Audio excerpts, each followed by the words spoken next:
दोस्तों ये क्विड का रिस्टोरेशन पार्ट 2, जिसमें हम सबसे पहले इसके बोनेट को निकाल लेते हैं साइड में और इसकी बाकी की डेंटिंग का काम हम शुरू करेंगे। तो बोनेट को रख दिया साइड में और सारे डेंट के सामान ला दिए हमने बाहर, और अब इसका फाइनली हम काम शुरू कर ही देते हैं। तो बोनेट का डेंट वेंट निकाल के वापस हमने कंप्लीट फिट कर दिया है, मिला दिया है, लॉक सेट कर दिया है। अब इसकी बारी आती है डिक्की की। तो डिक्की का हमने बम्पर निकाल लिया सबसे पहले, और डिक्की का भी बैंड निकालना है। इसकी चेसिस भी एक साइड से अंदर चली गई है, पीछे से बैक साइड से, तो उसको भी हमें खींच के कंप्लीट करना है।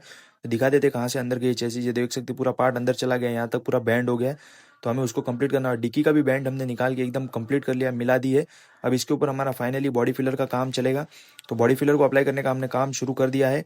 और ये है क्विड का रिस्टोरेशन पार्ट 2, और पार्ट 3 हम कंटिन्यू करेंगे। वीडियो पसंद आया तो लाइक कमेंट शेयर जरूर करें।